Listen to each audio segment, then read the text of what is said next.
The Patek Philippe 5496P. This is a Calatrava that is so cool.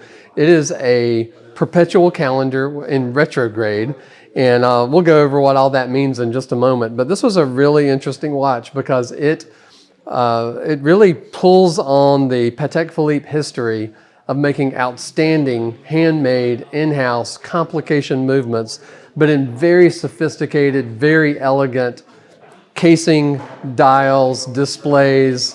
The movements are just impeccable, and this one really embodies all of that. In 2011, they came out with the first 5496P, and it has sort of a silvery dial. We have that one in stock at the same time, and you're able to see that on our website. If you just search that number, 5496P, you'll see it pop up. But this one came out as a later edition in 2014. This is the 5496P-014. So they made a number there that actually makes sense. This is the warmer honey brown color dial. So it sort of makes things a little more contemporary, a little warmer, without sacrificing any of that Patek Philippe elegance that you get. But just the entire shape of the case, to me, this is one of the most elegant watches. It's all high polish and platinum. Between the lugs at 6 o'clock is a hidden diamond. This is one of the hidden hallmarks of a platinum Patek Philippe Complications watch. It has, of course, the Calatrava logo on the crown. The case is just beautifully designed. It's not real thick for the kind of movement that it is. Being a perpetual calendar, they kept it really thin. And of course, you have the Calatrava logo again on the deployant buckle. With Patek Philippe, you get a platinum deployant buckle on a platinum watch. A lot of companies use white gold. But you can see the exhibition case back. The movement is just beautifully finished. Every screw head is polished. Every edge is beveled. It has Cote de Genève waving all over everything.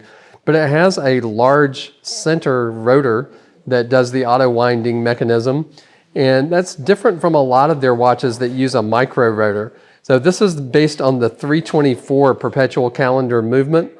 And so the center seconds is sort of native to that movement.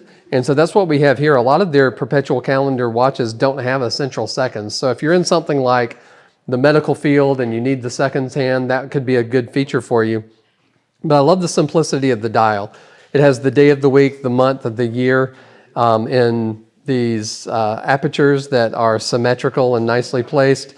It has the moon phases at the bottom, and then it has the date of the month here in what they call a retrograde hand, where it actually clicks across 1 through 31 and then snaps back. And because of the way that it's set up, you will not have to change the date on a Patek Philippe perpetual calendar until the year 2100. You'll need to move it ahead one day. There's going to be a change to the calendar that year. The way the moon phases are set up, they'll need a correction in 124 years. I don't know about you, but I think that's pretty optimistic to think that I'll be around to see either one of those milestones. But I just love the look of it. It looks great on the wrist. It combines the elegance we talked about with the complications. One of the things that people do ask us about a good bit, by the way, is right here on the side of the case. I don't know if you can see it. There is a little notch.